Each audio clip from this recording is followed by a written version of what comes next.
¿Cómo estás, Pedro? Qué gusto saludarte.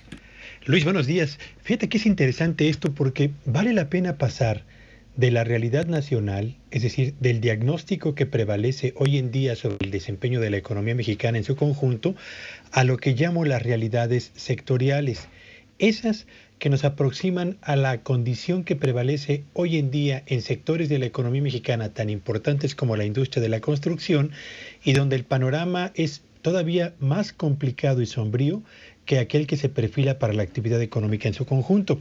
Ayer decíamos, con base en la información que el INEGI publicó, podemos señalar que en los primeros 9 meses del 2019 la economía mexicana está virtualmente estancada y no se percibe que en lo que resta del año exista algún factor de impulso que nos lleve a cerrar con números positivos, por lo menos en materia de generación de riqueza, este 2019. Hoy señalaría yo lo siguiente: si esa es la situación que prevalece para la economía en su conjunto, Luis, en el caso de la industria de la construcción, la realidad es totalmente diferente. Ahí no estamos hablando de estancamiento, ahí tampoco prevalece desaceleración. Estamos literalmente frente al derrumbe de la industria de la construcción. Si revisamos el comportamiento de sus signos vitales, los 5 signos vitales que nos permiten acercarnos a su desempeño de manera particular en este 2019, nos encontramos con lo siguiente.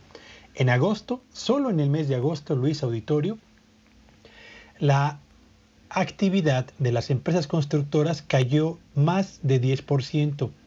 El personal ocupado solo en el mes de agosto retrocedió más de 4%. Lo mismo ocurrió con las horas trabajadas y lo mismo sucedió también con las remuneraciones medias reales, es decir, con el salario promedio de los trabajadores de la industria de la construcción solo en el mes de agosto. Si hacemos la suma del comportamiento mes a mes de este sector para el periodo enero-agosto del 2019, nos encontramos con los siguientes datos. La caída en la producción de la industria de la construcción primeros 8 meses de este año alcanza el 6.6%. El personal ocupado en la industria de la construcción se ha contraído en 4.2%.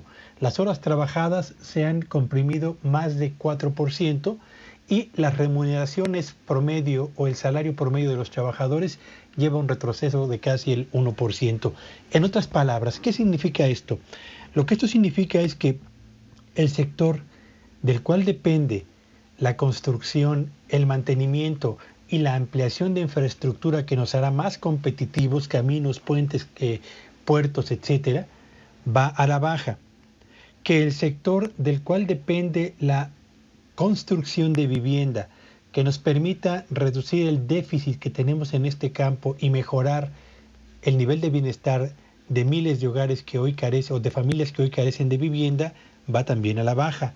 Y 3, que un sector tan importante para la generación de empleo, así sea empleo eventual por la naturaleza misma de la industria de la construcción, lejos de contribuir a resolver o a minar el problema del aumento del desempleo y del subempleo, lo que está haciendo es contribuyendo al deterioro del mercado laboral y de las oportunidades de generación de puestos de trabajo cada vez mejor remunerados para los mexicanos.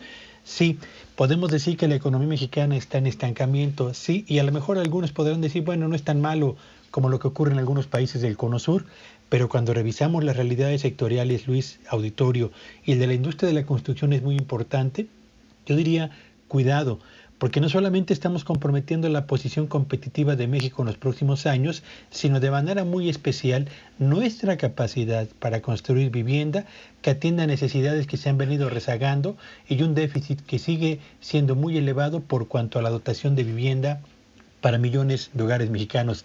Vaya realidad esta, Luis, una economía estancada y un sector que se derrumba, literalmente el de la construcción. Pedro, como siempre, te aprecio mucho la comunicación en este espacio. Estamos al habla, vamos a ver cómo se van moviendo los números y ojalá que esto cambie. Ya lo habías advertido también y lo recomendaste puntualmente en una de las mesas de análisis que tuvimos aquí en MBS, lo recuerdo muy bien. Es importante que se adelanten, parece que hicieron pues ahí mucho caso de lo que decían analistas expertos como tú, que se adelantaran las licitaciones, por ejemplo, en el tema de la construcción, lo hizo Hacienda estos proyectos pues que se adelantan un poco, algunos eran para 2020, pero se adelantan los 2020, pero llegan muy tarde en 2019. Entonces, pues es apenas, ahora sí que ni siquiera para tapar una muela, Pedro. Sí, yo creo que es una buena decisión adelantar las licitaciones de los proyectos de infraestructura para el 2020, pero no es una buena señal, Luis, que estemos cerrando 2019 con proveedores del sector público a los que no les han liquidado las obras que ya han entregado o los productos y los servicios que también han entregado al sector público. Se trata, sí, de activar a la industria de la construcción, pero también de pagar a quienes, siendo proveedores del sector público, han realizado ya las entregas oportunas. Si no avanzamos en estos dos campos, Luis, por cuanto al gobierno federal se refiere, y también para los gobiernos estatales, difícilmente habrá reanimación de la actividad económica nacional, y lo que nos esperará serán 3 meses de arranque del 2020 francamente muy, muy difíciles, no solo por la cuesta de enero que padecen siempre las amas de casa, sino por las deficiencias y los problemas para empezar o para arrancar la economía, particularmente proveedores del comercio y del sector público, Luis. Te aprecio mucho, Pedro. Gracias. Te seguimos en tus redes. ¿Cuáles son? Me encuentran en @Petello Villagrán. Feliz jueves para todos.